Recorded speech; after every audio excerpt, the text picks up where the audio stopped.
আসসালামু আলাইকুম, সবাইকে স্বাগতম বিডি বাংলা 24 ইউটিউব চ্যানেলে।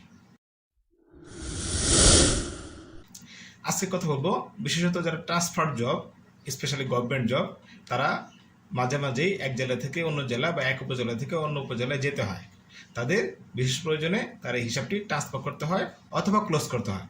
এই সমস্ত ক্ষেত্রে তারা একটা সমস্যায় পড়েন, সেটা হচ্ছে তাদের ই ওয়ালেটটি ক্লোজ করতে হয়, অথবা দেখা যায় আপনি যদি ই ওয়ালেটটা ক্লোজও না করেন, আপনার যদি অ্যাকাউন্টে ট্রান্সফার হয়, তাহলে নতুন শাখায় গিয়ে আপনার কিন্তু সেই ই ওয়ালেটটি ইউজ করতে সমস্যা হতে পারে।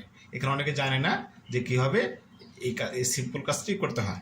অর্থাৎ আপনি যে এক শাখায় যদি ট্রান্সফার হন, আপনি কিন্তু ওই সেম ই ওয়ালেট নাম্বার দিয়ে একাধিক অ্যাকাউন্ট ইউজ করতে পারবেন।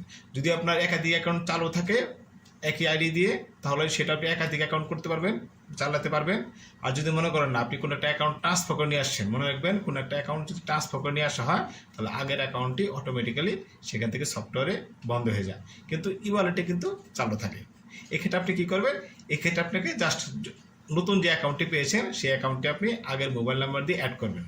কিন্তু মনে রাখতে হবে, আপনার যে শাখাতে নতুন অ্যাকাউন্টটি হচ্ছে সেটা কিন্তু আপনার আগে যে অ্যাকাউন্টটি রয়েছিল সেটা একটা কোড রয়েছে, ইউনিক কোড বা সিএন, কাস্টমার নাম্বার একটা কোড থেকে সেম কোড দিয়ে সেটা হতে হবে, সেম এনআইডি হতে হবে, সেম মোবাইল নাম্বার হতে হবে।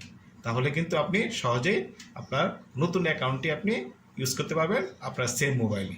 এতে আপনার কোনো সমস্যা হবে না। জাস্ট আপনাকে এই